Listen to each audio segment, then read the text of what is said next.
আল কাটা বন্ধুরা, আমার আল কাটা শেষ এবং বিন কাটা শেষ। তো এখন এই যে ফ্রেমটা কমপ্লিট করলাম, টেবিলের ফ্রেমটা। এখন সাউনি বাকি আছে, তো ফ্রেমটা কিছু বাকি আছে, জিনারি বাকি আছে।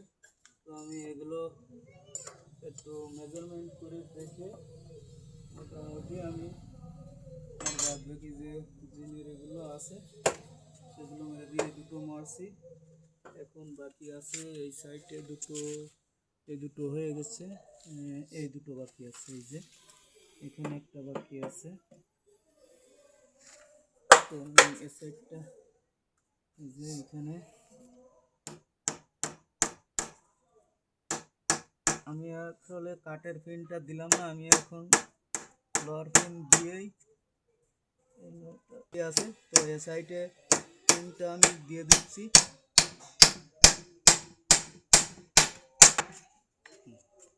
একটা বাকি আছে, এই সাইডেরটা আমি দিয়ে দেবো দিয়ে।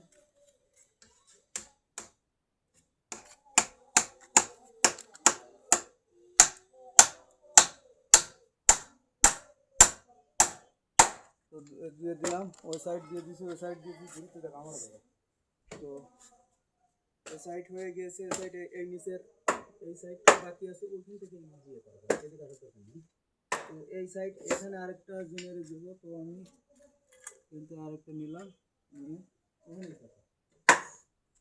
থাকো, এই আরেকটা দিয়ে দিচ্ছি, এই ওখানে দিলাম। তো আরেক পাশ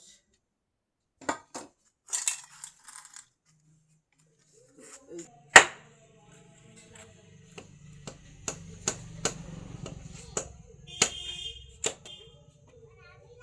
সাইডটা দিলে আমার টেবিলটা হয়ে যায়।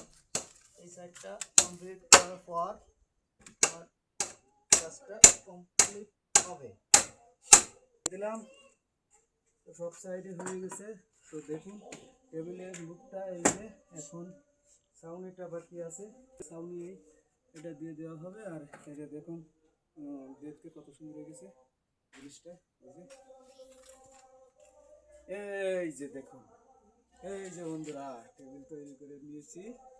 এই যে খুব সহজে বাড়িতে বসে এই আপনারা ইচ্ছে করলে করতে পারেন এটা দেখে। এবং লাইক কমেন্ট সাবস্ক্রাইব করবেন সবাই। ধন্যবাদ।